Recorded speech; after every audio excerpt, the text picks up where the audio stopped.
All right. Well, thank you everyone so much for joining us on this wonderful middle of the week day. We are so excited to have you here for our last session of the Cultural Intelligence series. My name is Erica Manuel. I am the CEO and Executive Director of the Institute for Local Government. And again, we are just so excited to be participating in this session with you all today and kind of learning with you about cultural intelligence. Next slide, please. Couple quick things, tech overview and housekeeping items for those of you that may still be a little unfamiliar with Zoom. You will be on mute during this, except for the group discussions when we are able to certainly voice your opinion freely. But we're going to ask for you to stay on mute during this session so that the background noise is minimized. But we do love that chat function. We're already seeing so many great things in the chat. Please feel free to type any questions or comments in the chat box anytime during the session. And then just make sure, if you can, that your screen name reflects your organization and your full name and how you'd like to be identified, so that we can do that appropriately if we do have a conversation. And since we're going to have breakout groups today, we definitely want to make sure that your breakout group partners can also identify you correctly. And then we also ask that you just check that mute button, make sure that you are muted today, especially if you're multitasking and if you have those notifications on like I do, and I'm going to turn them off after this. And then we do record these sessions. We make sure that the recordings are available to you as well as others that want to view this. We do not record breakout sessions, but we do record the rest of the main conversation so that this can be shared with not only you, but also your colleagues if you'd like. Next slide. A little bit about the Institute for Local Government and this webinar, why we're doing this. We are a nonprofit organization. We have been around for over 65 years, and certainly our mission is really to make sure that you have the resources you need to do your job well. On the next slide, we talk about who we're connected to, how we are affiliated with cities, counties, and special districts, and specifically our associations, the League of California Cities, CSAC, and the Special Districts Association. They're our affiliates, and we work really closely with them to help serve local government leaders with specific, practical, easy-to-use resources. That is so important for us because we know that it's not enough to just have policy. It's also all about implementation on the ground. And so we're very, very committed to making sure you have those supports. And ILG does that. Next slide. So part of the reason we're doing this work, if you haven't been a part of the series, and we have some new faces today, we did a survey recently of local governments, and many people reported that they are really struggling with talking about implicit bias, talking about equity, navigating difficult conversations. And so part of the reason why we're doing this session with our friends at the Impact Foundry and CPSHR is because we know that this is a challenging topic. How do you make these conversations productive? How do you make conversations that are difficult, like talking about race or equity or implicit bias? How do you make those actionable, and how do you make those really something you can work on to improve when it's really sticky and complicated? And so that's what this session and this series has been about. Next slide. That's fine. The next slide, please. So we know that equity is a critical issue, but it's also an opportunity for us. And since this is the last of the series of the cultural intelligence discussion series, we are going to move this needle. You may have seen this slide in a previous session that we've done, but ILG really does want to take the phrase and the commonality of equity that we've had over the last couple of years and really operationalize it, because we think that there is an opportunity for us to have that local agency success, local agency collaboration around this topic. And this is one way for us to do this. First, create that foundational knowledge around what equity is and how cultural intelligence might tie in with it, but then also elevate some of the actual issues you guys are facing on the ground and help you tackle those in a really meaningful way specific to local government. So we will be, even though this series is over, continuing to provide learning communities, technical assistance, and developing resources and offering trainings around topics that matter to you. So even though this series is over, Leading Local will continue, ILG continues, and we would love to stay connected with this group. And at the end of the session, we'll talk about how this cohort can stay involved. Next slide.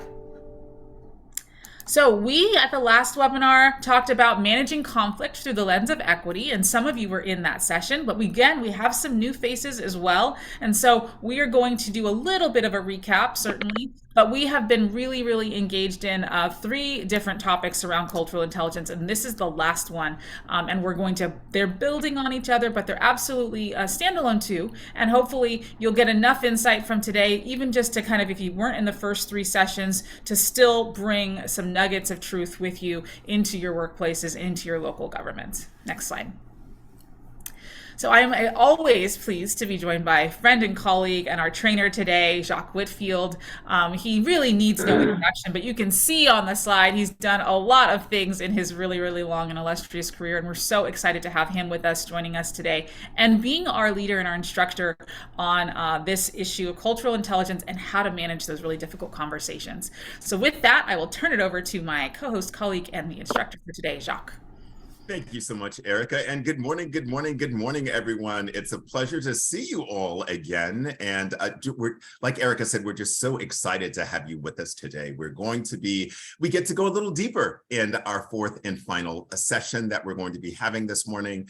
And this is really an opportunity for us to utilize all of the tools that we've been learning over the last several months as we take this journey of cultural intelligence, right? So we're super excited. There are going to be lots of breakout sessions, so lots of opportunity to practice the tools. One housekeeping tool that I wanted to mention, again, because all of these training sessions are grounded in emotional intelligence, so we get to practice what we preach in the space of emotional intelligence, particularly that self-awareness and self-care. So at the top of the hour or close thereto, we're going to take what we call our 7-minute stretch. This is our opportunity to just practice some self-care. So we invite you during that 7-minute stretch to get away from your screens. We want you to take care of the personal needs you get to take care of, to hydrate, to move your bodies. If you have the opportunity to access some fresh air and sunlight, please do that. And just an invitation, again, this is not from a space of judgment, but just from a space of an awareness. So if you have the opportunity to stay in the atmosphere of the training, resist the temptation to, respond to work emails or work calls. Now, of course, if you've got to take that call, there is no judgment. We know that we're all multitasking in this virtual space that we've been in for the last 20 years? Oh no, it's only been 2 years, but it feels like 20, right? So we invite you to do that. And we're just excited to really presence all of the tools, all of the resources that we've been talking about over the last several months. This is where the rubber meets the road, and you can tell I'm just a little bit excited. So to presence us, to prepare for these conversations, we wanted to presence safety. This is a safe space, and we just invite you all to experience the safety that is here. We know, as Erica so eloquently shared about how important equity is in all of us in the public sector, that there's a lot of angst and anxiety when it comes to creating equity and inclusion in our organizations. Many of us are concerned about sharing where we truly are, right? Many of us may feel that we don't have the appropriate language to really engage our colleagues down this difficult journey, because let's be candid. We're all at different parts of the journey, and this is okay. And we know that many of these conversations have wrongly, I rarely use judgment terms, but I am going to use a judgment term here. Many of these conversations have been wrongly misconstrued. All right, because many of us think that the journey of DEI is partisan or political, or part of the culture wars or any of these other things. In fact, let's just talk about what this is not. Just to remind us all, this is not a shame and blame session. This is not what we're here for. This is all about maximizing our emotional intelligence, maximizing and operationalizing that point that Erica mentioned early, operationalizing cultural intelligence so that we can create more highly effective organizations, more highly performing organizations. So we're not about shame and blame. Do we acknowledge the lived experience of every human that is powerfully represented in our organization? Absolutely. And do we also acknowledge that those lived experiences are not the same? Absolutely. And in the course of recognizing the lived experience of other humans, occasionally our bodies will have a somatic reaction, an emotional reaction, but that is designed for our growth, for our awareness to show what is that next level of elevation, but not for the purpose of shame and blame, not for the purpose of perpetuating a culture war that does not serve us. And one thing I really want to underscore here, this is not a partisan or political conversation, no matter where you are on the spectrum, because we know that DEI is all about engagement. Politics are absolutely irrelevant. So what we always say, if you're team red, team blue, team purple, team green, we celebrate you all. We thank you all for participating in the American democratic process. We thank each of you for exercising your respective civic duties and responsibilities to keep our local governments healthy and strong, and to keep our state government healthy and strong, and to keep our national government healthy and strong. This is also not about mere political correctness. I am a proud baby boomer, and I certainly was working during and was an HR manager and supervisor during the era of political correctness. And so we remember what that was like. It was almost as if we were, us HR folks were hall monitors, right? And we were going around, making sure that you said the right things and didn't say the wrong things were on the naughty list. And everyone keep your hands to yourselves, smile, smiles, everyone. And now let's have a great and welcoming workplace. And we were focused on the external, but not really looking up under the hood and really doing that necessary transformational work. So good news, we are now doing that in the 21st century. So we talked about what this is not. Let's talk about what this is, and we all know it. For those of you who've been here, this is all about engagement. Maximum employee engagement to create maximum team engagement so that we can have maximum organizational engagement so that we can have maximum community engagement and impact. DEI is the work of engagement. And so if you've been with us for one session or all 4 sessions, we want that, Erica and I really want you to take that away to your agencies. DEI, the journey of DEI, the work of DEI is all about engagement. It's all about engagement to create that CBS. Do we remember CBS? To create connection, to create belonging, to create safety for others. So if another thing we want you to take away, DEI is about engagement to create CBS. And Erica, of course, I tried to make CBS sound like CPS, little marketing there. But that's what this is about. This is about how to promote greater understanding and greater collaboration. And today, in all of the breakout sessions that we have designed for you, we really want you to presence this understanding and collaboration. So no spoiler alerts yet, but that's going to be our intention for communicating.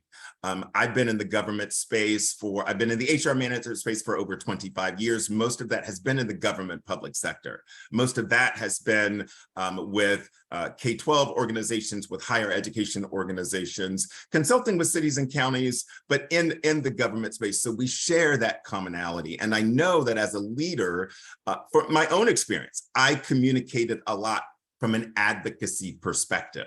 We're going to learn another modality of communication. We're excited to share it with you. But again, this is the work of transformation. This is the work of engagement. This is the work of how to develop and operationalize cultural intelligence. So that's our focus. That's been the focus of all the trainings. And in this culminating training, we're going to get an opportunity to practice that a lot. So there are two ways of being to experience today. There are actually multiple ways of being.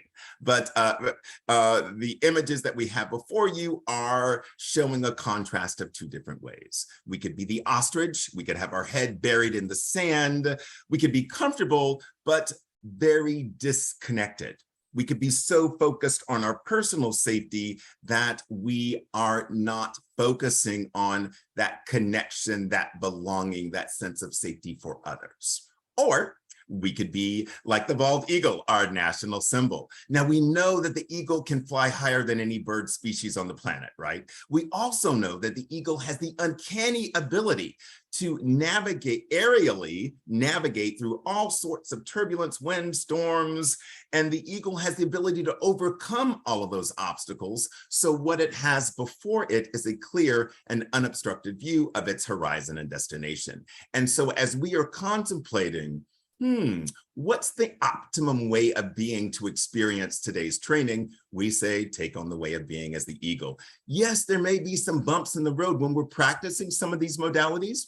Let's be candid. It may be difficult because these may be new skill sets for us, but let's, like little Dory says, keep swimming, or keep soaring, and ultimately we will get to that destination where we can see the goal and the vision of creating that maximum engagement so that we can create those equitable and inclusive organizations that we also desire. So I'm going to run through a brief recap of cultural intelligence. Again, this is our philosophical underpinning, and I want to get us to the meat of the curriculum of crucial conversations, but I just feel it necessary just to highlight some of the key learning objectives, since everything relates back to cultural intelligence. So we know that cultural intelligence has been around for decades, right? This is not a response to 2020. In fact, thought leaders in the organizational development space, in the human resources management space, in the government and in the private sector have been researching for decades, how do we create high-performing organizations, recognizing that high-performing organizations are made up of high-performance teams. And those teams are comprised of individual team members who individually very diverse and divergent from one another. And is there a way that we can align these team members in spite of their differences, that we can create maximum effectiveness for the organization? Yes, we can. That is called cultural intelligence. The seminal article on cultural intelligence was published almost 20 years ago, October of 2004, by the Harvard Business Review, that really made the business justification for why this engagement strategy is very, very effective.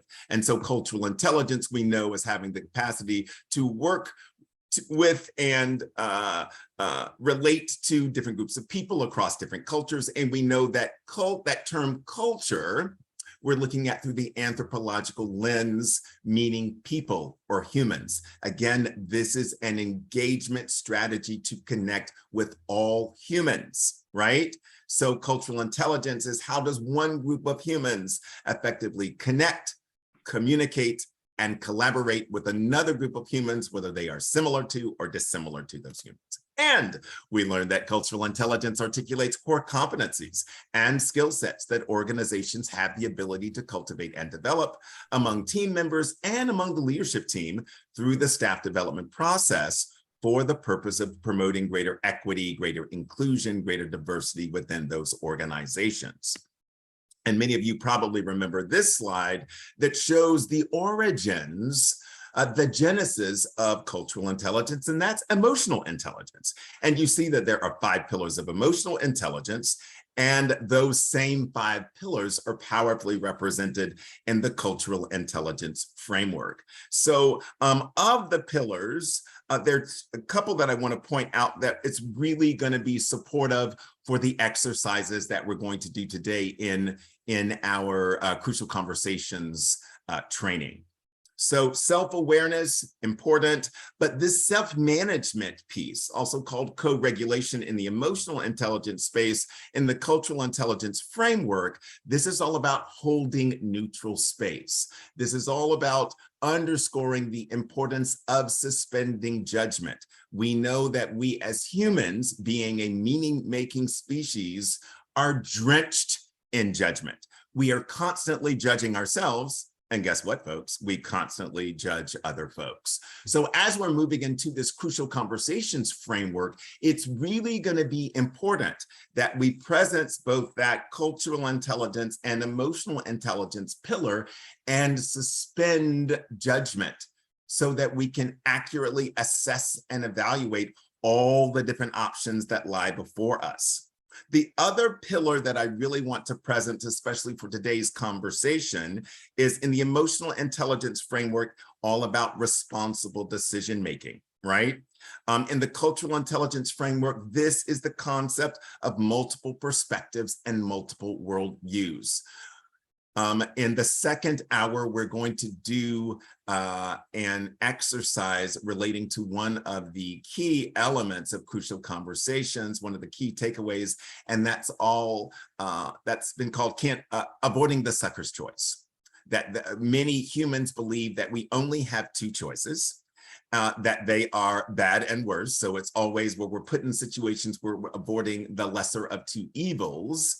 And what Crucial Conversations talks about is avoiding the sucker's choice, that we have more choices than candor and kindness, and you're actually going to do an exercise that presences that learning objective. The other element I really want to point out here is the relationship skills framework of emotional intelligence. And in the cultural intelligence framework, this is all about having an expansive growth mindset, which we call acknowledgement. And ultimately, what acknowledgement leads us to is alignment. And alignment, purely and simply, is agreement without judgment. Again, there are going to be these constant references to doing that self-check, right? And making sure if we notice that judgment in us, that we get to recognize it, we get to disrupt it, and we get to move it to the side. So that really is going to be the essence. Let me move quickly through the rest of the cultural intelligence slides, and we'll get right into crucial conversations. So we learn the importance of birth and circumstances. Again, this relates back to judgment. We recognize that birth and circumstances, anthropologically speaking, have shaped who we are as humans. And again, this is a judgment thing, right? We judge people based on how they present to the world, but anthropologically speaking, many folks know, yeah, all humans had no say in the birth and circumstances factor. And this awareness really allows us an opportunity to forge greater connections with other humans.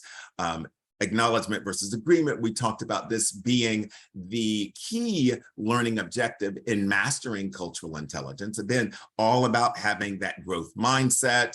Agreement really speaks to this binary relationship of the world, the them versus us. And as we experience our daily lives, we see how things are presented to us in a binary framework. Again, acknowledgement allows us the opportunity to migrate from that binary view of the world and really bring us to this point of alignment. And so this brings us to our learning objective for today and our grounding theme for today, which is the power of effective communication. I love this quote. I really want us to take this quote in. The biggest communication problem is that we don't listen to understand, we listen to reply. So when I first read this, I was like, ouch, ouch, and ouch, because the recovering Virgo control freak over here, it seems like that was how my DNA was wired. I would engage in a conversation and I'm waiting for the open spaces, right? That's what I was listening for so that I could reply and educate someone on how to properly do whatever it is, right? So I definitely was in this framework, and there may be one or two others on this call that may be in that framework. If you are, good news, there's a solution for us. And for these others of you that this may not be your issue, well, wow, I acknowledge you for your superpowers of communication. But I think that we all will have a tremendous growth opportunity as we experience the module today. So again, this is all about listening to understand. We are communicating to understand. And that's the element of where we are. So here's our first group exercise. So we're going to orient ourselves with two concepts today. So many of us have experienced what communication breakdowns look like, what they feel like, what is the energy that's generated when we're working with our teams and we just don't seem to be on the same page, right? And many of us have also hopefully experienced what the breakthrough feels like. It's exhilarating. It's that aha moment. It's when the team comes to perfect alignment and you can move forward. So what in the first breakout session, and we're going to spend 5 minutes, and we want to be laser in our conversation. And so we want you to spend about 2.5 minutes. In fact, 5 minutes is too short. Let's give you 7 minutes. We'll give you 7 minutes so you can have about a 3-minute discussion on what the breakdowns look like and feel like. And then let's have a discussion on what the breakthrough feels like. And I really want to presence us on the breakthroughs, because we want to recognize what causes those breakdowns, and we want to presence what that success of the breakthrough feels like, because that's going to support us for the rest of our conversations and activities today. So in just a few moments, the breakout rooms are going to open, and the magic of technology is going to send you into those rooms. You're going to be discussing 2 points. What does a communication breakdown look like, feel like? What is your lived experience? What does that communication breakthrough look like, feel like? What is your lived experience there?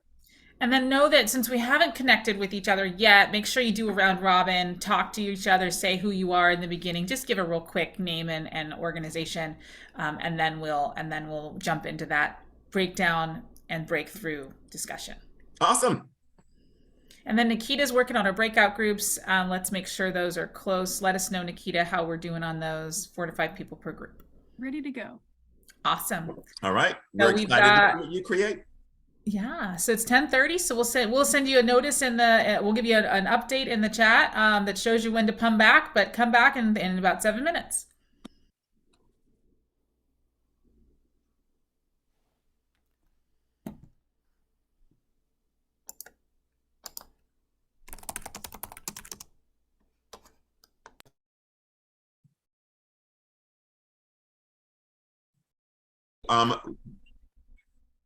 So you went into your the first of several breakout sessions today, and we're really presencing what is the energy of the communication breakdown. What does that look like? What does that feel like when you're at loggerheads with colleagues? And also, what does that breakthrough feel like when the log jam has now been, blown away and the river's flowing smoothly again, and we've got great communication and there is alignment?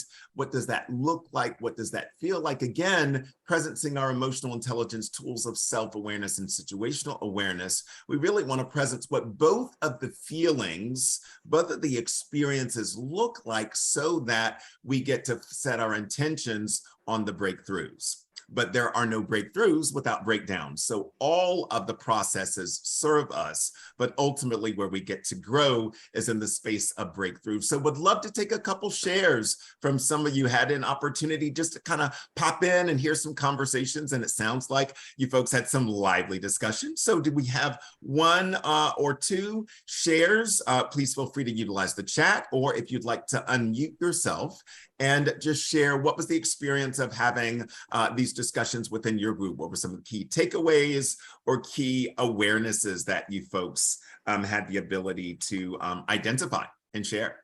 And maybe just to be safe, if you want to raise your hand, that might be easier, because I know there's a couple people off mute right now. So let's do a raise hand function. You can see that through the reactions. It'll show, click on that little reactions button underneath your on your lower panel, and then the raise hand should pop up and you should be able to click on that. So if you want to just share with us, feel free to do that through the raise hand function. Thank you, Erica. And even though my first job was middle school teacher, I do believe you have some middle school teacher energy in you because Oh, wow. those were, Love it. and that's a good thing. So those are awesome instructions. We will take it. And of course, put it in the chat as well. And I do see one hand from Lydia Romero. Hi, thank you. We were group 7 and when we have the breakdown, you don't have any resolve. And it sort of falls into dysfunction, and everybody gets positionally based, and it's talking at each other opposed to trying to solve an issue or a problem. And when there is a breakthrough, there is actually very good communication when people are actually listening to understand opposed to listening to reply to their position. And sort of that's kind of the quick conversation we had amongst the 3 of us. Thank you so much, Lydia, for sharing. I love the words that you offered in the space, positionally based, and that position, that the thing that attaches us to our positions is judgment. Oftentimes, is that your experience? Absolutely, because we judge ourselves, and we really judge the folks who are not in agreement with us. Don't you find? Yes, absolutely. And I shared an example when we were talking in budget about wants versus needs, and I threw the conversation as, let's really examine what our wants are opposed to our needs are. And the folks in the room that were positioned in certain sections actually started to change their positions and had a good talk and came up with a very reasoned recommendation that they gave to the elected officials. Awesome. Love that. Love that juxtaposition of wants versus needs. And one of the tools that we'll offer from the transformational space is this whole concept of creating the win-win-win situation, right? That's what acknowledgement allows us to do. And we get to presence that none of us wins unless we all win. And for those of us who've been working in the government space for as long as I have, when we remember, now we're cash flush, right? Isn't it like we have these budget surpluses and it's all, but remember the 90s of the budget shortfalls? Remember the recessions? How many of us remember that? Where it's like, okay, stuff's gonna get cut and we're all coming in incredibly positionally based because it's like, don't cut my stuff, don't cut my stuff. But again, as we shift that perspective, and if we get to presence that, do I want to be right or do I want to be successful? Being right is all about me. Being successful is all about we, all about us. And so shifting that awareness and that perspective is really, really good. Erica, There's good stuff in the chat. I was just going to say, there's so many great comments in the chat. Yeah, there's a couple of things I'll flag for you. One was just working to understand how others communicate so that you don't misinterpret things is super important. That's something Raina noted. Deidre had a really great assessment that breakdowns were like frustration and breakthroughs were like relief. And I love that analogy. Love that. And then Amaris, whose name I might have mispronounced, said that breakdowns are like passive aggressiveness, frustration, and breakthroughs are like the quality work, understanding others' communication styles. And then Christine said something similar that, it's really around this. The coworkers, especially with breakdown, can be based on power struggles and the egos instead of working towards a common goal. And that adds a dynamic that's a little more complicating. And then, there's certainly some local jurisdictions that aren't feeling the budget windfalls, but that hasn't changed, right? Government is constantly on the up and down, and I think even those people that are experiencing some budget, the wonderful budgets, know that it's a short-lived thing, and absolutely. They're gonna have to come. They're coming down. There's another cycle coming, right? Absolutely, and Erica, you're right. It's not a matter of if; it's a matter of when. And so Raina, we're going to be in that world shortly, but we're enjoying the party right now. But we recognize that as the economy turns the corner, as we turn the corner with the economy, that we could be in different positions. So awesome awarenesses, just a great job. I just want to acknowledge you all for this amazing level of engagement. So key takeaways here, when we're in this breakdown situation, everyone is very positionally based on judgment, based on their perspective of how they see what their options are. What are our options? I love what Dr. Brene Brown says in her new book, Atlas of the Heart, the limits of our language shape the limits of our world. And if our language, if our perspective is limited, then we have a limited view of the world. It's as if we're perceiving the world by looking through a keyhole, right? And you see an image, but it's certainly different when you open the entire door and you see the full spectrum of what the world has to offer. So the Crucial Conversations framework is designed to get us from looking through the keyhole that we opened a door and we see all the unlimited possibilities that we have to grow and to create alignment with our colleagues. So great job, everyone. And again, that brings us to the question of how do we create connection? How do we create understanding and that middle ground, what we were talking about in the acknowledgement and alignment space of cultural intelligence. How do we do that among teams? That's all about mastering crucial conversations. I want to ask Erica, let's ask our colleagues, if you've read the book, Crucial Conversations, or if you've taken the Crucial Conversations training, drop that in the chat. Because it's a fabulous resource for those of us in government who have difficult conversations, whether we're having difficult conversations with our constituents externally versus difficult conversations with our team internally. It's a really valuable resource, and one that I'm certainly grateful that my agency has embraced. And we're seeing a lot more, we're encouraging a lot more agencies to take the training. I see Alice, you've done the book and the training. Awesome. Denise has taken the training. I'm glad that her employers have provided to all members of the leadership team. Awesome. Lydia's taken the training, and Rana just bought the book. Awesome. So Rana, you're going to really enjoy the book. Would love to get some feedback. For those of you who haven't read the book yet, of course, that's the top of our reading list. And so we encourage you, definitely read the book because it has some really, really powerful takeaways. And so this training is designed to expose us to the key elements and key takeaways of the book through the DEI lens, through the equity lens, right? And we certainly invite the others of you who haven't read the book yet to certainly do that. And yes, Elizabeth, I see you. Elizabeth said her takeaways: state the facts, share your story, ask a question. Yes. And my favorite takeaway, Elizabeth, is the W3s, who does what by when. So we'll get into that in a minute. No spoiler alerts. Jacques, let's stick to the program. But so when do we have a crucial conversation? What are the elements of a crucial conversation that really distinguishes a typical conversation from a crucial conversation, right? So let's explore the elements of the definition. So crucial conversation is defined when opinions vary among team members, where we don't have agreement and we don't have alignment among those team members, and when the stakes are high. We're playing for all the marbles. We're dealing with a working condition, a change of schedules. We're shifting from being virtual to being in the office. We've been virtual for a while, now we're going back. Let's have a crucial conversation. And there are folks who are powerfully committed to both places, right? There are folks who enjoy working virtually. There are folks who enjoy being in the office. And now we get to make a decision.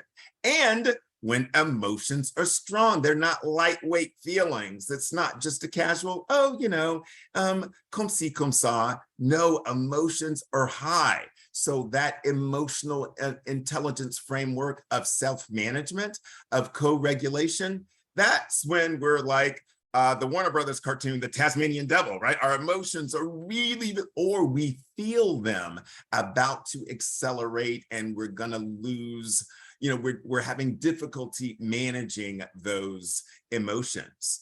And when the results of the decision, the results of the conversation in which we're having have a huge impact on the quality of our life, right? Whether it's our work life, whether it's family and personal relationship, whether it's social, it could be, my outdoor soccer league. But whenever we have each of these elements where opinions that we're at loggerheads, the stakes are high, emotions are strong, and the results have a major significant impact. And our polyvagal nerve, somatically, our body is sending reactions that we are not okay.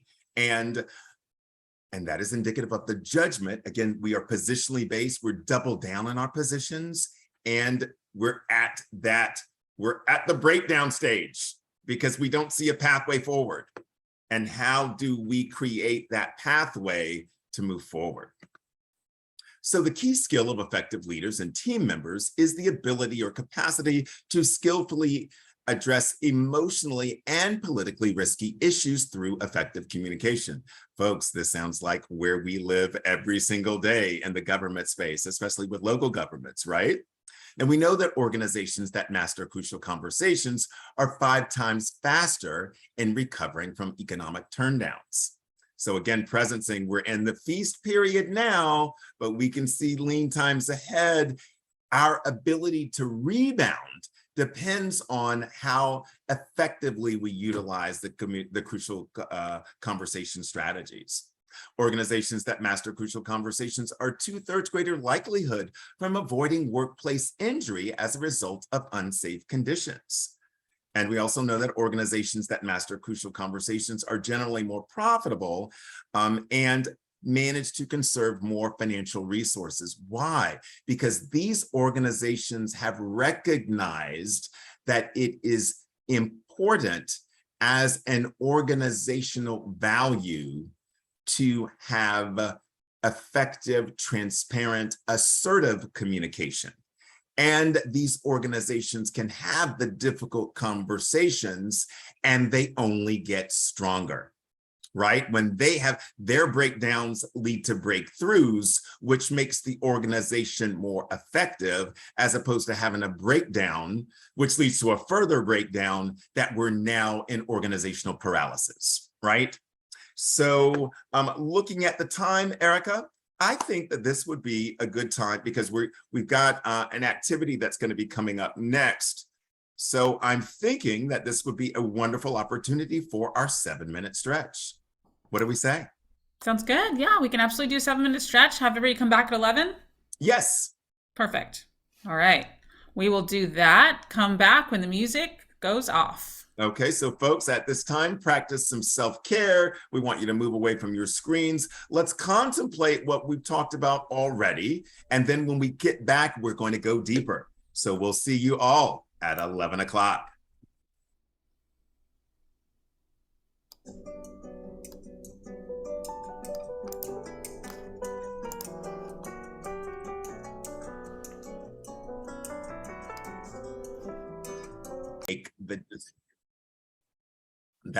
That's the command structure that is a very 20th century, very traditional. It's also top-down structure, right? I'm the person in charge and I get to make the decision. And there are times that that this protocol is effective or necessary. What's important is that we understand that what type of methodology we're using. Another type of methodology that is more collaborative is that consultation piece. And this is where a person vested with the power to make a decision first consults widely before making a decision. And it's always helpful to have feedback. And what clarity does when we're seeking feedback from our constituents, from our staff, from our teams, it's important to presence for all of the participants that we are gathering feedback, that the feedback will inform our decision, but ultimately that key decision maker is empowered to make the decision. Some folks feel that consultation, or they get consultation mixed up or confused sometimes with voting.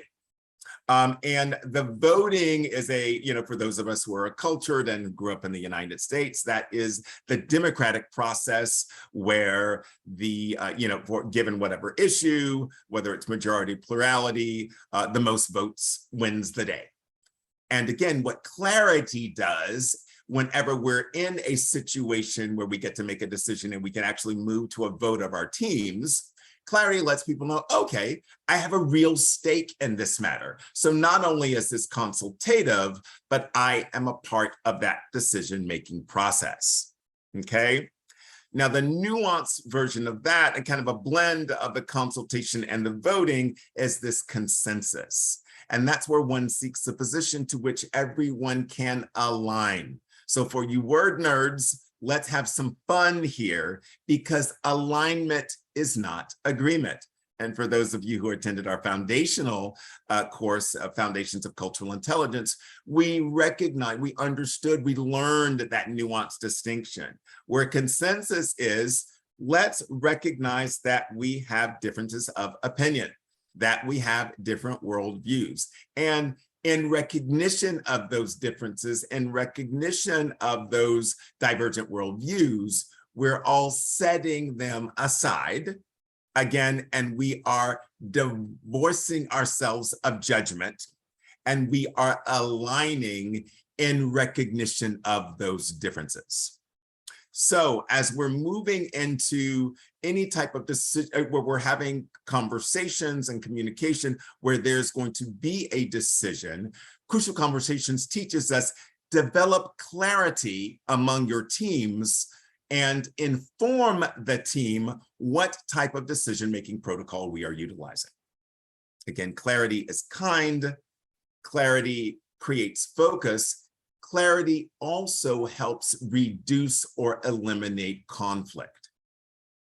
Okay, so really important to remember here, and this is an important detail, and it's a detail that if we provide that clarity, builds trust, it builds understanding, it builds connection, because even if it's not necessarily, and let me use the agreement term, even if we don't agree, we understand how the process worked, we participated in the process was transparent in terms of communicating how a decision was going to be reached. And of course, coming from the pillars of leadership, it is our expectation that however the decision comes down, we all align to the decision. And we don't do that pushback and say, well, that was the city manager's decision. That wasn't me. That way, and I know no one on this call will do that, but we certainly know people who know people who know people who do that.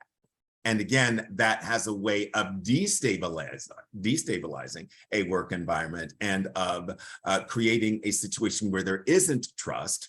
And so we don't want to do that. And again, in the DEI framework, as we're talking about equity, and again, recognizing that people are coming from all different perspectives, right? There's some folks who are not aware that DEI is all about engagement, and they think it is that these are political conversations and you're making me go to this training. And that's creating some negative energy.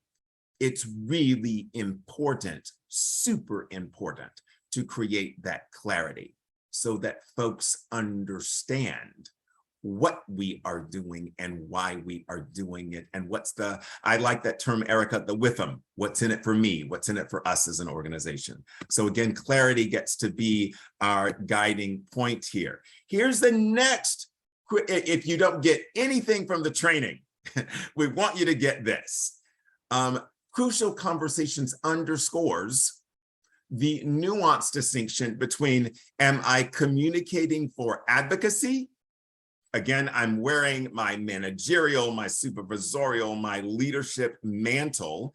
I'm speaking ex cathedra, third generation Roman Catholic here, sorry. But as it's our decree, we are saying, effective August 1st, we are now going back from the virtual space, we are now going back into the office 100% of the time.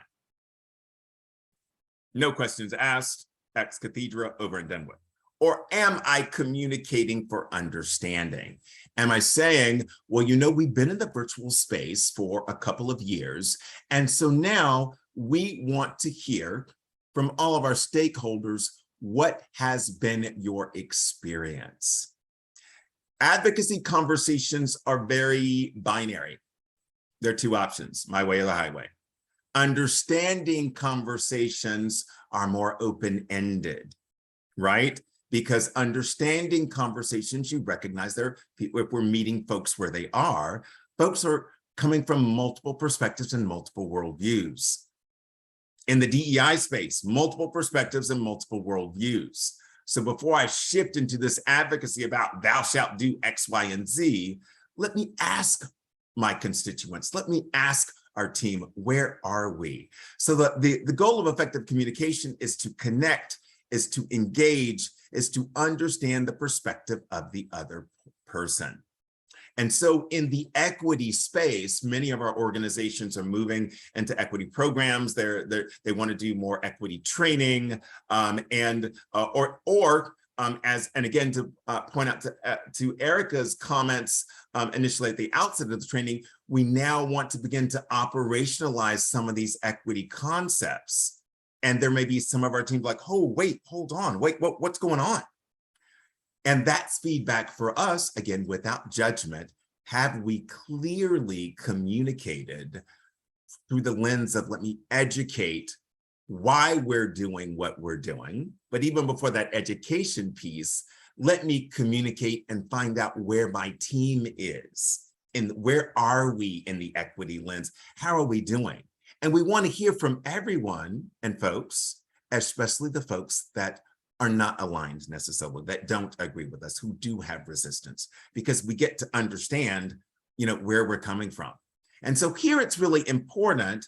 And one of the things that Crucial Conversations guides us to do is define our intention. And so let's present that self-awareness framework of both emotional intelligence and cultural intelligence. Because honestly, we know where we're coming from and we know what we say, but we also know what we mean. And so is my intention, I want to win. I want to be right. Of course I want to win. I'm the manager of this division. I'm the director of the department. I am the fill in the blank. I'm the team lead over here. Of course, my capital, my performance capital is in me being right. And therefore, I got to be right. Or are we truly intending to create understanding? I have an idea of where I want to go as an organization, and I don't know what I don't know. And I know that I don't know everything. And so let me shift.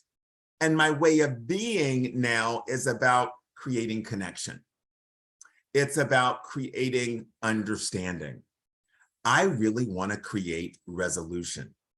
And Erica, I remember during the beginning of the pandemic when we, and again, our organizations, the footprint of our organizations, they cross-pollinate, right? So many government leaders, reached out to us and said, hey, okay, we realize that we have to work virtually.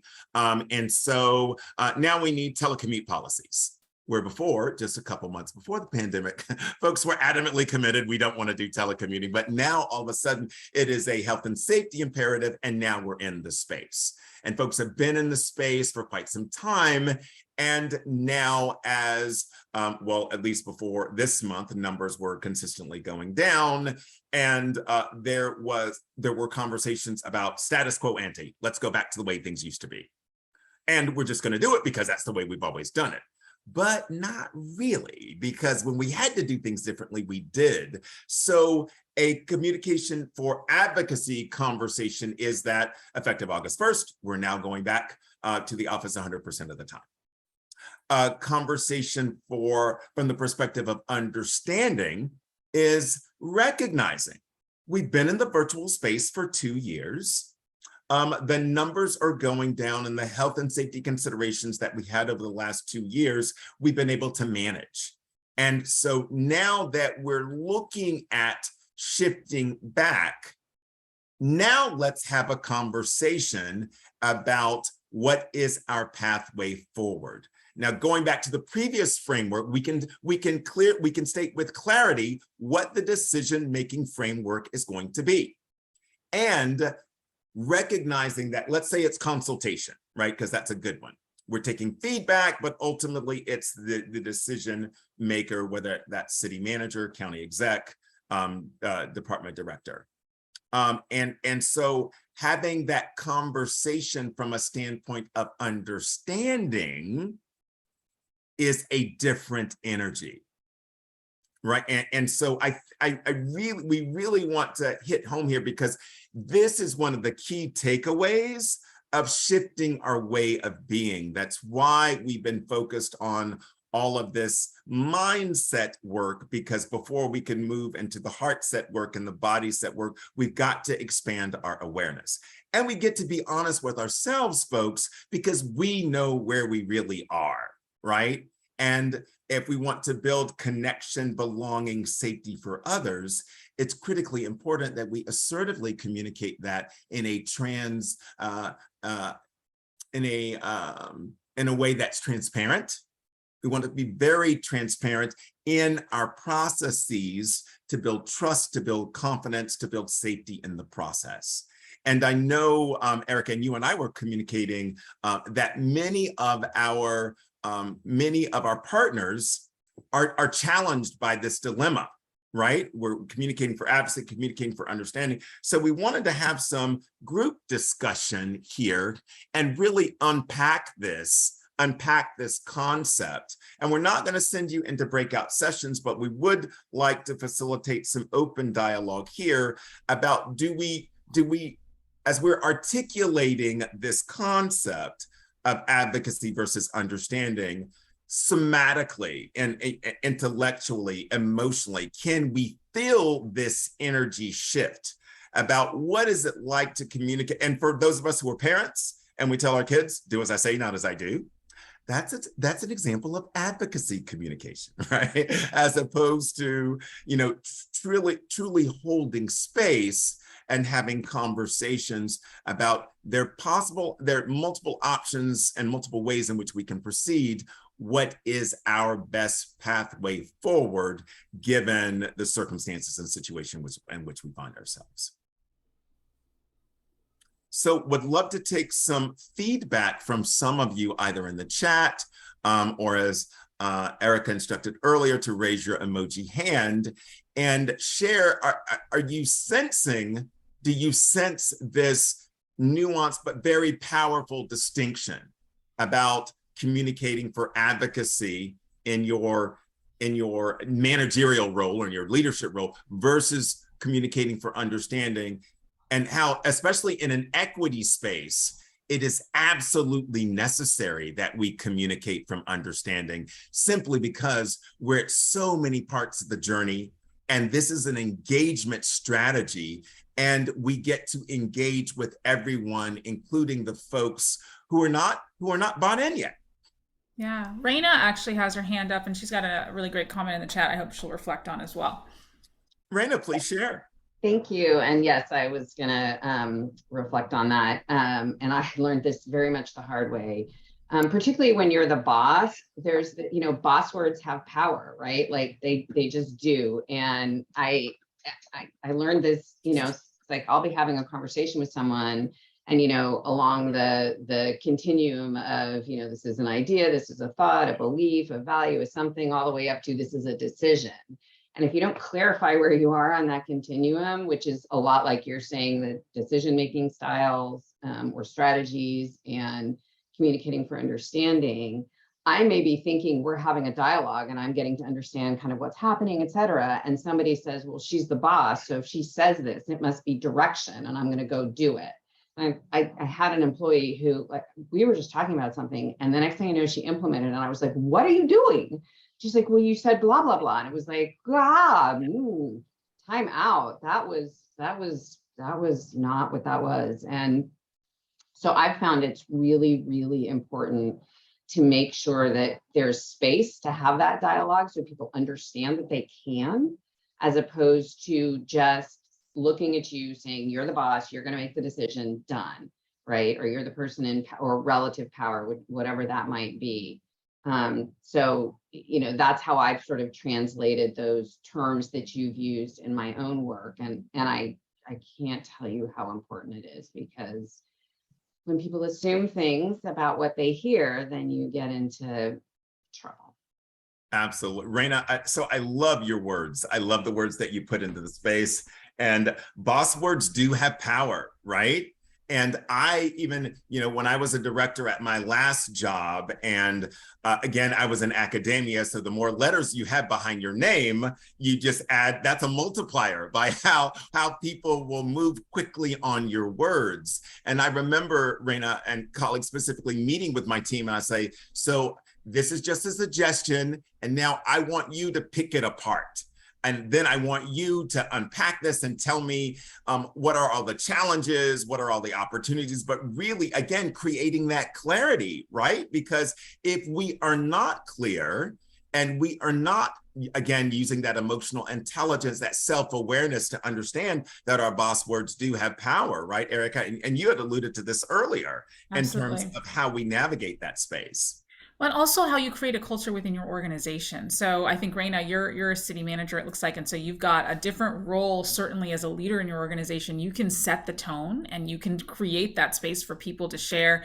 If others on the line are in a different position in their organizations and they're trying to figure out how to navigate the up chain or the down chain and figure out how to make those conversations more comfortable, I mean, that is absolutely a challenge too that we're seeing in local government, where you have to be the one that's the change maker, and it's hard sometimes to manage up if you're not feeling like you have the capacity or even the support from others in your organization to have those meaningful and crucial conversations, where sometimes it's a decision, but sometimes it's just everybody sharing their thoughts, right? And I hear that, Raina, and I love that you're creating that space in your organization and even clarifying when there's confusion around it.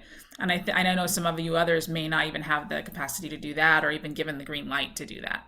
Right. Yeah, and I would say too, just in the first breakout group, Elizabeth said, sort of like when I'm going into this stressful situation, or maybe if you're looking to try to create change from a one down position, right?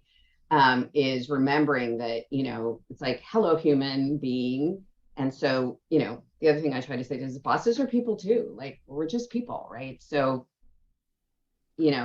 if you go into the discussion with your bosses, I mean, I still have bosses, I have 5 of them, I know they're a human being, right? Like, I know that that's where they're coming from. Like, how can I connect to that to try to then have that further conversation?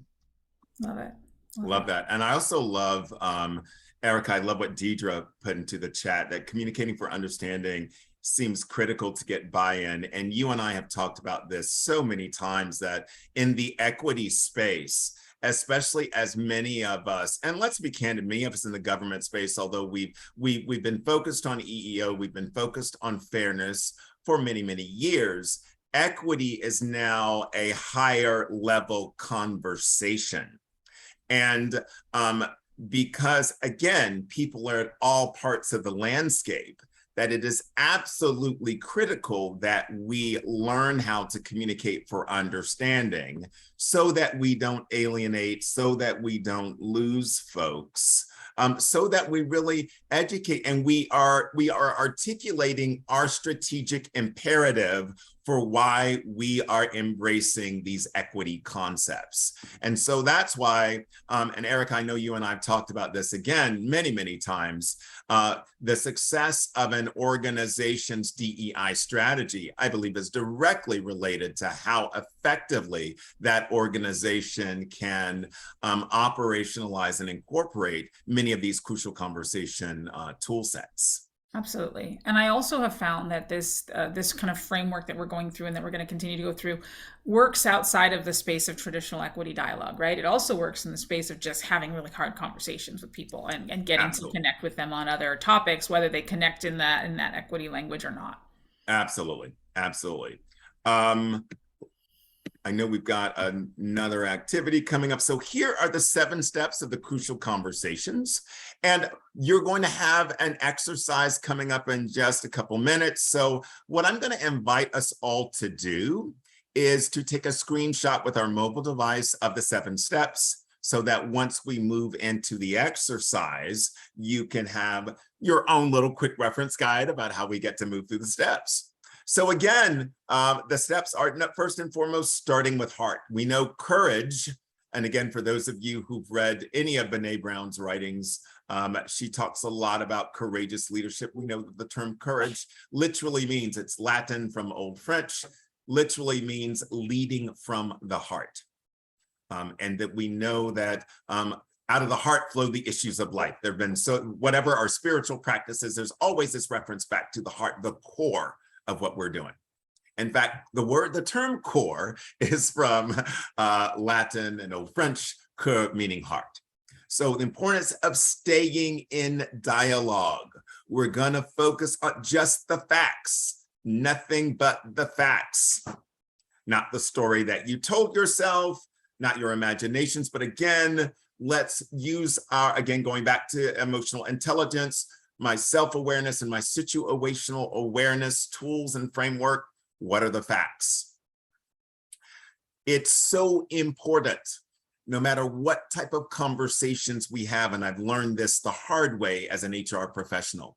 If I'm having a performance management conversation, if I'm releasing someone from employment, it is important to create safety for that other person.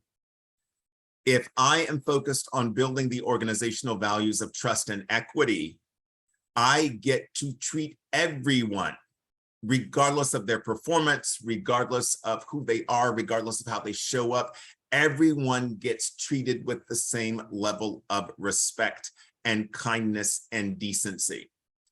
I learned this the hard way also in my marriage and with my family. If I'm going to have crucial conversations in the family context, I need to make it safe, because if I am not creating safety, then I am risking that connection. And so as we're talking about creating connection, belonging, and safety for others, both in the equity space and in the workspace, it's got to be safe. I've got to make that other person feel they are safe, they are acknowledged, their opinions matter.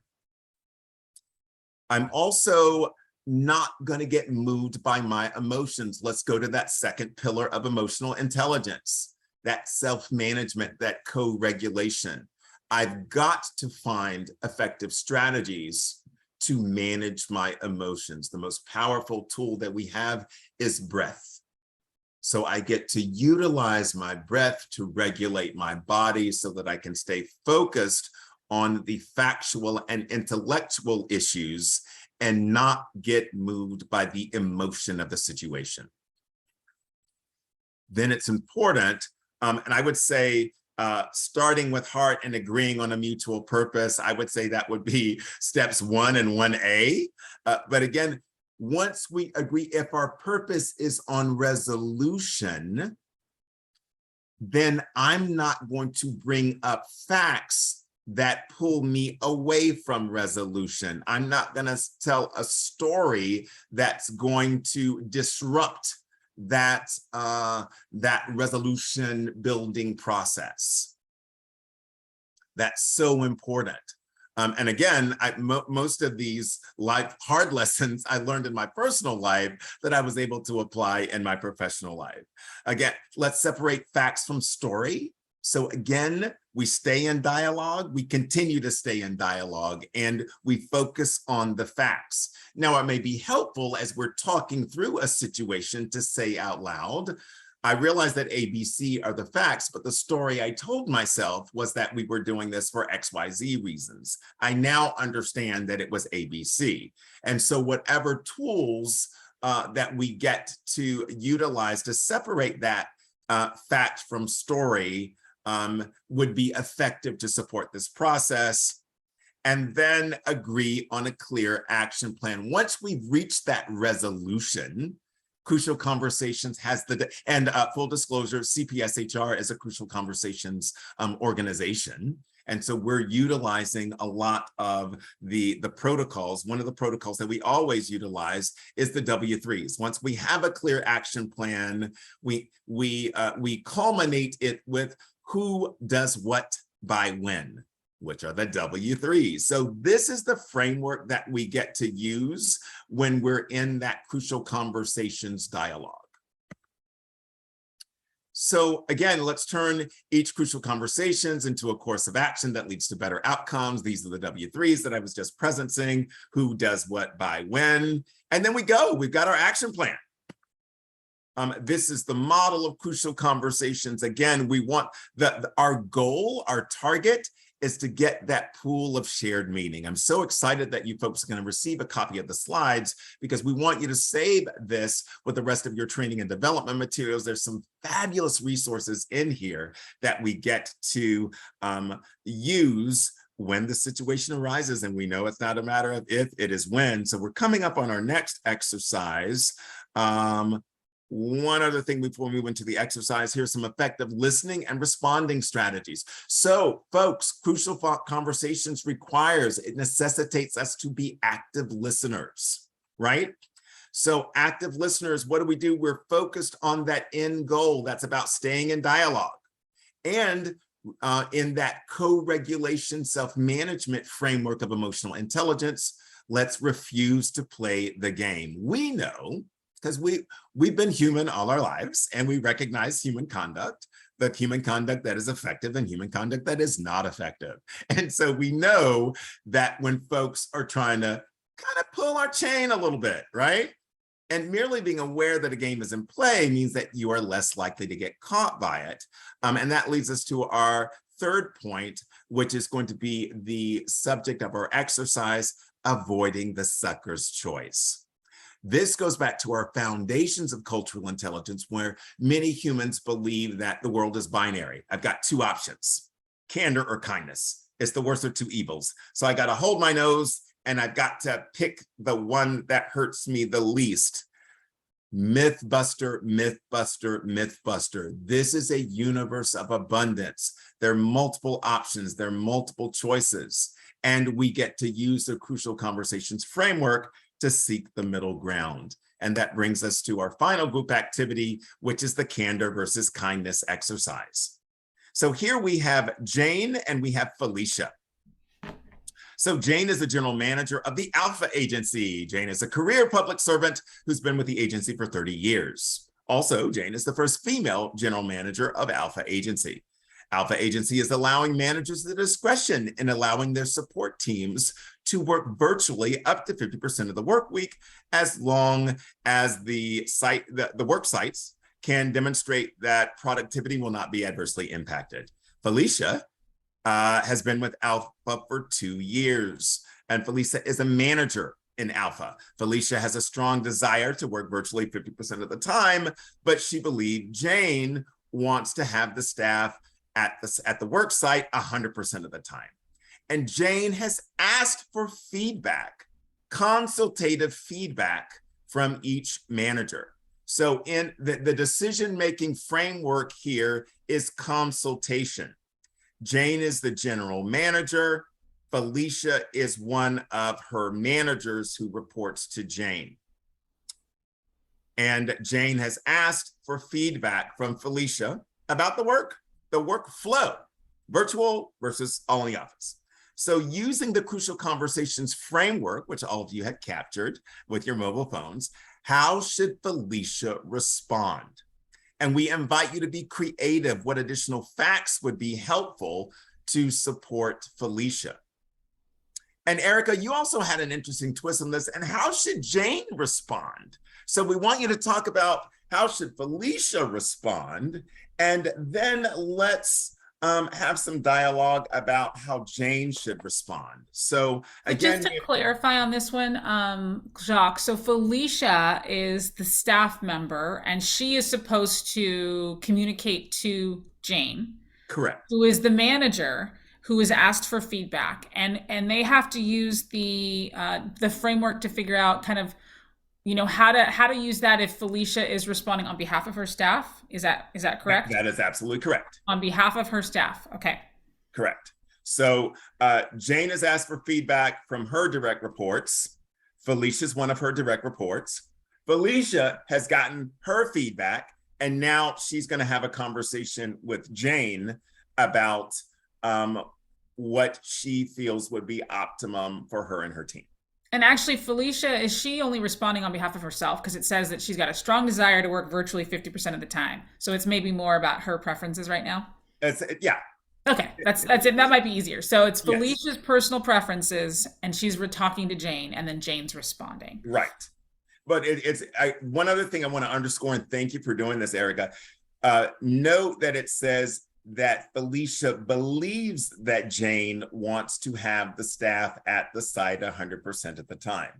Now, we intentionally added some factoids in here. Is it relevant that Jane is the first female manager of the Alpha agency? Could be, could not be. It's one of those equity situations that you get to have fun, play with, and have some fun with. But we want to see what you folks create in the 10 minutes that we're going to give you to have this breakout exercise. See, can we issue spot using crucial conversations? How should Felicia, what are all the options that Felicia could utilize to present to Jane? And what additional facts would be helpful to know to support Jane? We intentionally left some facts out so that you folks could utilize your creativity and your lived experience to see, how do we get to this situation? Is Felicia going to just say what she thinks her boss wants her to hear? Kindness, or that's the whole candor versus kindness juxtaposition. So how big are our breakout groups today? So I'd like to have let's have like 4 to a group. Perfect. So same as before. Yes. And then do we have any questions before we drop you into your groups? Erica, it looks like somebody is hoping to see the framework one more time and get that picture before they explain. Absolutely. There's our framework. And we can also drop this into the chat, I think, and we'll make sure that gets dropped in for you. Okay. And so whenever the breakout groups are open, we're excited to see what you folks create. 1 second. I'm gonna before you put them in the rooms, let me drop this into the chat really quick, just to make sure that gets there. 1 minute.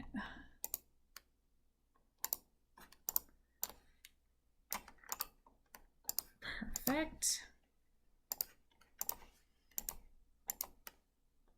Sorry about my loud typing, by the way. I saw that note. All right, so now it's in the chat. It should stay in the chat with you when you move to your groups.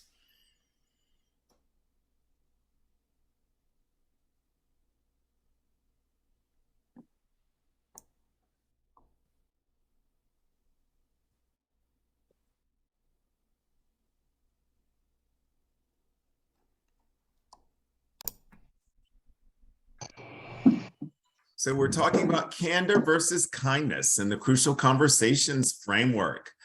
We had a scenario with Jane, who's the general manager of the Alpha agency, and Felicia, who is one of her direct reports. They're dealing with an issue that we're all dealing with right now, right? We've been in the virtual space, and now there's this return to the workspace. And what do we do? So Jane has employed the consultative model of decision-making, and she's asked for feedback.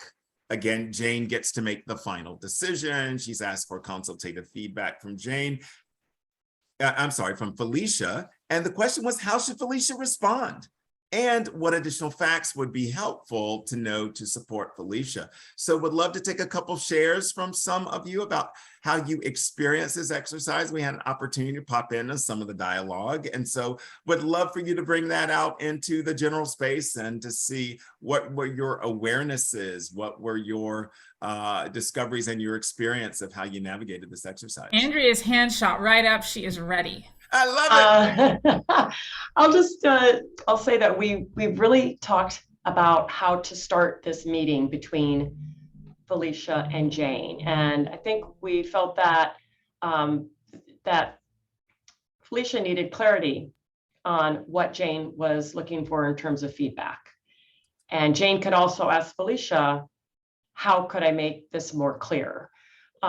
Because Felicia might have some emotional motives for wanting to work more remote. So I think, if she could get clarity on what Felicia is looking for, then that might be helpful first.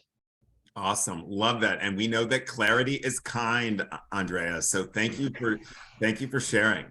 And again, and one other thing, and again, we've all experienced this, and I know I've been doing a lot of consultative work with our local government partners in this space. And what I found really giving feedback and that leadership needs to be candid that virtual work actually worked. And so in recognition that that we are able to work virtually, or that many of us are able to work some of our functions, depending on where we are in the organization, perhaps we don't have the ability to do that, but starting out with that premise that it was successful, right? And so again, that builds trust and connection as well, and also clarity. So thank you for that, Andrea. Is there? It looks like Alice has her hand up as well, and she might want to say something too. Yes, go for it. And we were discussing like starting with questions like, I know that, the Alpha Corporation is offering the telework, and what's your feelings about it? Like how, are you for this, or do you see some challenges that we would have? Are there certain things you think would be good for us to do this? And then, are there certain positions that you think should be in the office all the time, and certain positions that might be better suited to telework? And getting that sense of what the manager thinks and feels about it, because it may not be all or nothing. It may be some positions are great for it and some aren't. And then talking about, if we did that, what would it look like? Do we need to have a policy? What kind of arrangements would we make? How would we monitor the work? And getting into the facts of how we would operationally do that.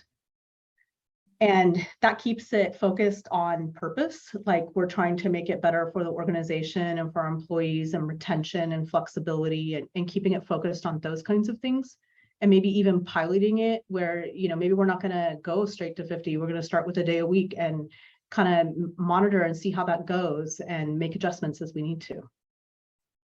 Alice, home run. What you did. So first of all, you demonstrated. Yeah, and home run for Alice's team. Again, what you folks demonstrated was staying in dialogue, agreeing on the mutual purpose, separating fact from story, and your questions are so awesome, very, very probative, that keeps you in the flow of the dialogue, right? So great job, team. Great job. My team member, Christine, has something to add there too. Go for it, Christine.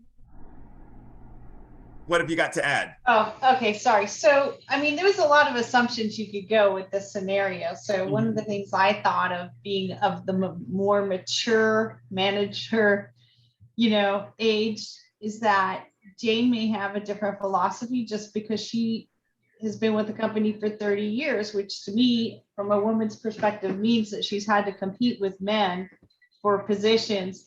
And so, she probably has her own concerns about allowing working from home, because would it be as competitive?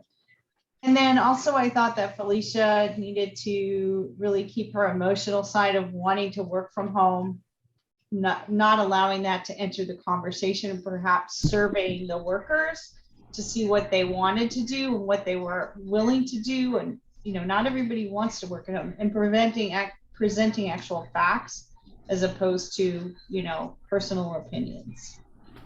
That's all I Christine, had. double home run. So Christine, let me acknowledge you for going there. The reason we created this was very intentional how we created this fact pattern. So we have, yes, a gendered female senior leader of an organization who's been with the agency in public service for 30 years. And of course, she's competed with men. And of course, that's a diversity dimension that is very, very real to her. And thank you for bringing that to the forefront, folks. And again, the Crucial Conversations framework allows us to take appreciable risk. We can't get to that breakthrough unless we're committed to take that risk and talk about the things that we actually see. We have the saying, if you see something, say something. And so, yes, of course, that's a huge issue. And again, and also your feedback on removing the personal elements and sticking to the efficacy of the task, right? So there may be emotional reasons, but what really supports the dialogue is looking from the perspective of getting the work done, looking from the perspective of operational efficiency. So again, you folks are killing it, you're crushing it. And yes, and so this is an example of when we see these, let's not skirt around or tiptoe away from the diversity dimensions. We have a framework that we can go right to the heart of all of the issues, including the diversity dimensions. And let me just acknowledge you folks for doing an amazing job. Yeah, and I see Sarah's got her hand up. I know we're running light on time, but I did want to acknowledge her. Okay. Thanks. I'll make it quick. I love everything that everybody said. I did just want to add a couple of thoughts that I had. I think removing the assumptions from it entirely, right? I think it's really important for her to, first of all, thank her boss for the opportunity to provide feedback, because the boss could have taken an approach just of, look, I'm making the decision that this is not appropriate for my team. And so I think extending that grace is really kind of leading from the heart and saying, thank you so much for the opportunity to do this. I want to have a conversation with you about this, and being candid and saying, because I think you can be candid and kind at the same time, right? Absolutely. I think you can say, I want to be candid with you. I'm a little nervous about the conversation. I know that you've been in this field for a long time, and I could be incorrect with this, but I sense that maybe you would prefer everyone to work in the office. Please let me know if I'm wrong. And I would really like the opportunity to demonstrate to you that I think me and our team can do this part-time. We've been doing it for the last 2 years. And so kind of just opening the conversation that way. And at the end of the day, remembering that it's about what's best for the organization, not necessarily what one person prefers or the other person prefers. And kind of that, I think, is the agreed objective, is at the end of the day, it's about what's best for the organization. So anyway, there's my $5 worth. It's never just two. That was like $250 worth, Sarah. That was awesome. And that was a grand slam. Yes, folks, this framework allows us to take the risk that we get to take. Again, the whole purpose is engagement. The equity lens, connection, belonging, safety. Again, and let me acknowledge you, Sarah, for utilizing those emotional intelligence awarenesses. Yes, acknowledgement. Yes, gratitude. Thank you for and yes, take that risk and say, this is how I'm feeling. And yet, but I loved how you present the emotion and then stay back and continue to stay in the dialogue. And that very great feedback. Erica, these teams are rock stars, but of course you know that. And absolutely. As we wrap up, because again, the rest of the slides, again, since the folks are going to get the slides, these will be some wonderful nuggets and takeaways that you get to utilize going forward. But I wanted to just present with our closing theme. If you talk to a man in a language he understands, that goes to his head. If you talk to him in a language that I butchered that. If you talk to a man in a language he understands, that goes to his head.